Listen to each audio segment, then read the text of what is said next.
Greetings and welcome to our summer bonus episodes of the Food Professor podcast. Once again, Sylvain and I are taking a couple of the summer months off to recharge and get ready for our next season. So as the official podcast for the SIAL Food Innovation Show this year in Montreal, Sylvain and I had the opportunity to interview some of the leading thought leaders, brands, and makers in the food industry. As the saying goes, these are their stories.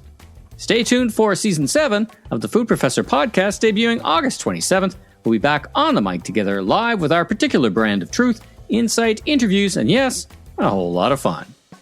Again, a great moment at SIAL. So we just interviewed the gold medal winners, but equally as exciting, we get to interview the winners of the pitch competition every year on Friday afternoon. And we have both Asha and Jason joining us from Maia Farms, a company that our listeners know very well because we've actually had Gavin Schneider on our show a few months ago. And it was just a great success story. But now you're at SIAL and you're bringing home more hardware for the company. Congratulations. It's going to look great on that reception desk. Yes, sure will. Mm-hmm. So, first of all, are you surprised that you won? Well, I'm not surprised. No? I'm not surprised just because I think Maia is the solution for something that's really needed right now in manufacturing. Yeah. So just to remind our listeners what Maia Farms is. Like, what do you guys produce? So we produce, I say in my own words, the solution for proteins and fiber. And, you know, this can appear in so many different formats, which makes what we do quite unique. And, you know, our goal is to get mushrooms into as many foods and products as possible. So think, you know, if you've had burgers, if you've had any sort of meat, think of it in a mushroom and pea protein format. And, you know, we have additional products with oyster mushrooms. So at the base of it all, oyster mushrooms is our thing. Yeah. Yeah.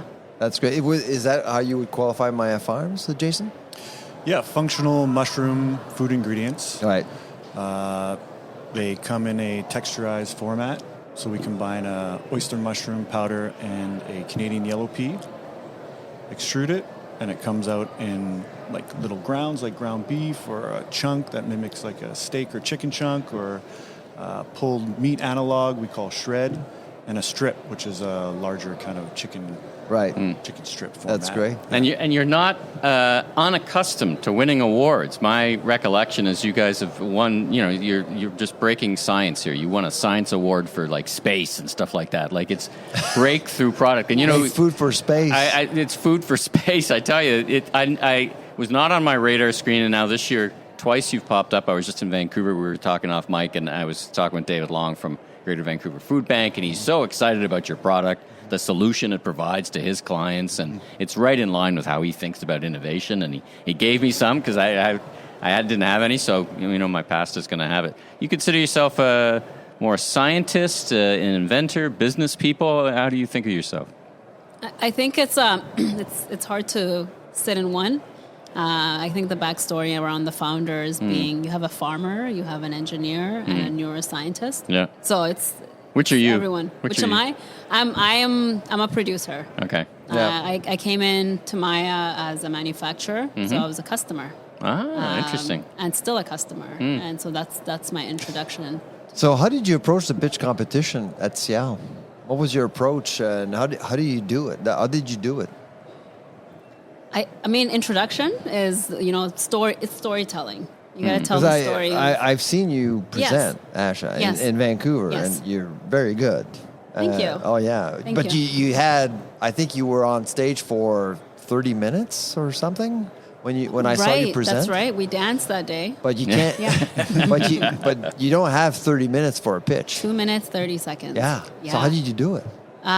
We really stuck to the story of what Maia is, and then the output. It's not necessarily the numbers that we focused on. It was more of that relationship with manufacturers. Okay. And again, I think myself being on stage yesterday was telling the story of the impact that Maia has made for manufacturers and, you know, our partners essentially.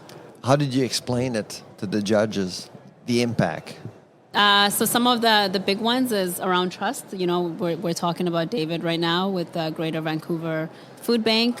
Maia has been able to feed over 360,000 families. So thinking about using technology, what can an ingredient producer and supplier do? And for me, that take is being able to use technology to be able to go after food security and partnerships. Partnerships mean a lot, and then kind of bringing it back to what it means for a manufacturer. So kind of sharing that story of, partners like Sprague who really say that integrity is a big thing. We know Sprague. We know them, yeah. right? Oh, yeah. That's the drinkable, for the listeners, that's the drinkable nutrition beverage, right? Am I thinking of That's the 100-year-old soup company. Oh, Yeah. Sprague out of Pembroke, right? That's Sorry. That's right. Yeah. So that's the Pembroke-based canning company, right? Yeah, that's one of right. the last ones. I love their product. Yeah. And Incredible products. What But role do you play in? integrity- What you're a supplier to them? And We are suppliers Yeah. to them. Oh, interesting. Protein. Interesting. Yeah, flavor and being able to serve their customers quality nutritional products is important, and Yeah. so I think highlighting those stories. It's not just like Maia is great. We know Maia is great, but why is it? And it really comes through their partnerships. They love it so much because the extruded ingredients hold up really well in the retort process. So it can sit in liquid for a while, and it'll keep its texture, that kind of meat-like bounce. Right. Oh, neat. Where soy and pea usually break down in that process. Right. That's true. Yeah, that's right. I was going to ask you. You're obviously here for the pitch competition, but I think you've got. Do you have a booth here? Or you have a press? So what? Oh yeah, I saw. Actually, I stopped by your booth yesterday, but you were so busy. I didn't want to interrupt your business dealings. It has been nonstop. Yeah. I was going to say, Fantastic. how's the show been for you, and what's your objectives to come here? I mean, the pitch competition aside, what's your commercial objectives to being here? Do more business in Canada. We've spent a lot of time in the States and Mexico, Singapore, Japan. We would just love to do more business in Canada. And what's the reaction been? I mean, Sylvain's telling us that the booth was crowded, but they were crowded with the right people. Crowded with the right people. I think we're the only mushroom-based ingredient company. Maybe even I haven't seen any mushroom-related ingredients. I didn't products see here it. Not here at SIAL. Yeah, not for sure. Yeah. So that's exciting. That's bringing us a lot of attention for sure. Excellent. So what's next for you? I mean, you're going to sign up some business. You're trying to grow your business outside of international. It's funny, you're going the opposite direction of everybody else. They're all trying to, I got the Canadian business, now I want to go to Mexico. Or where do you see the growth opportunities? Like, what's the peak for you guys? Like, what do you think the next level of growth, where does it come from? You're an ingredient company, you don't sell to consumers, right? You're mostly an ingredient company. But where's that next level of growth? Where's that next Yep. Well, you had mentioned space. So, as you might know, the beginnings of the company was through growing the root structure of the mushroom, which is mycelium. And we do that through liquid fermentation. So we closed out our pre-seed round in September, and we're taking the lion's share of that money to crack mycelium at scale consistently, which no one's really been able to do. Okay. It's very difficult. We can prove it out at 1,000, 3,000 liters, but we need to go to like 20,000 liters. And what would you do with that once you get that? So the mycelium, we're seeing a lot of companies like ADM or Cargill or Royal Canin. They're looking at it as something that can be used to mimic fat. Okay. It could be a great binder. It's super clean. Only one thing. It's just oyster mushroom mycelium. It's packed full of nutrients. It's a whole food. It has all 9 essential amino acids. A lot of people very interested. Again, we need to take probably another year of R&D to do it at such a big commercial scale. So why hasn't any other company cracked the code on that? On mycelium? Because it's hard? Is that... So the companies who have been trying this for a few years, they use Fusarium, which is the mold strain. Okay. So it's a little bit different. Yeah, it's just a new technology and a new way of growing food. Okay. And that just takes time. Right. Yeah. That's cool. What does it mean? We ask this question every year. We come to SIAL, and the Friday afternoon is my favorite time because we get to meet the award winners, and typically we've had judges who have kind of said these are the most interesting things. So it kind of saves me a lot of work in trying to figure out who to talk to on the podcast. What does winning an award actually mean? Like does it propel your business? I mean, it takes effort to pitch and do all these things and take your time and treasure to come here. But what does it actually get the business? What do you obviously think it's worthwhile? But talk about that for a bit. Right. I think for one of our main goals is to have the exposure. Not many are aware of what we do or if we exist, especially in the East. So this opportunity allows us to be in front of folks that may not know that we exist. It's great profile. But I'll be honest with you. I mean, we've been at South many years, and I can't recall seeing an ingredient company winning the pitch award. That's a good point. It was always like a market-ready consumable product. And so you guys, I think what you guys accomplished yesterday was just amazing at SIAL. Where typically you would see popsicles, and last year it was, I think it was like a tofu-based product. We've also seen upcycled coffee grounds in years past. So we've seen kind of adjacent always market-ready, properties. consumer-oriented products, but this is an ingredient company. Right, we're taking it back. And you went on stage. We're taking it back a little bit. I mean, it didn't come out the right way. But we actually taped our show this weekend. I did see a bit of a trend at SIAL focusing more on ingredients, and I think you represent kind of what we saw this year at SIAL, like the fundamentals of making food. That's right. Going back. Yeah, consumers would like to know what's happening in their food. And so I think that's the timing, and Maia gets to do that. Although we are an ingredient supplier, we do work really closely with our partners and in front of customers also. So that was super helpful. But I think we did achieve that goal of more awareness, and then looking at partners that can help us really shift and focus within Canada. And there is a big market for it. Are we on the cusp of a renaissance of ingredient? Like, is Canada's role, if I think of this, spectrum of things that we do in this industry, all the way from, pull water out of the ocean, out of the lakes, and, dig stuff out of the ground and make stuff, all the way to the final consumer, processing value added. It feels like we're at the cusp of a really interesting place in that middle where, ingredient companies. So they're, feel like you're clearly making progress. Do you get that sense, too, that Canada can have a big role as an ingredient for around the world? I mean, you're proof right there, but are you seeing it as a movement? Yeah, overall, I feel so. I'm lucky enough I get to travel once a month. Right. For 5 days in different cities around the U.S. and around the world. Yeah. And across the board, what I'm hearing is manufacturers want to clean up their labels. They want more nutrition, usually protein and fiber and iron. And, of course, the taste and texture have to be there. Sure. So for Maia, that's really what we lean on, and that's what we lead with. Yeah. So Van and I talk about Canada having a great reputation, and in the studies you've done, and food safety. Yes. We're very well regarded. In all your travels, are you both finding that the brand Canada is doing well? Yeah, absolutely. Yeah, a lot of trust. A lot of trust in, I think, what Canadians do.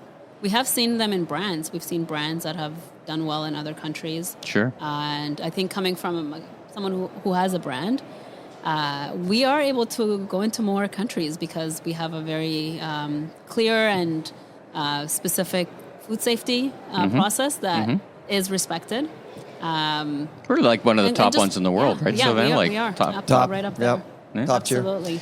The clean label agenda, it's been around for a long time. What's different now?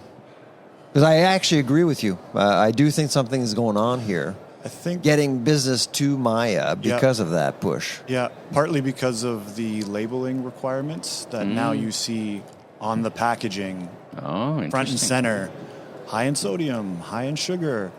And as a parent, I have 2 kids.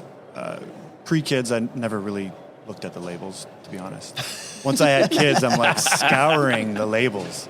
So now when it's on the front and the center, it's like, real life begins. You're a bad dad. You're a bad dad. Good dad, bad dad.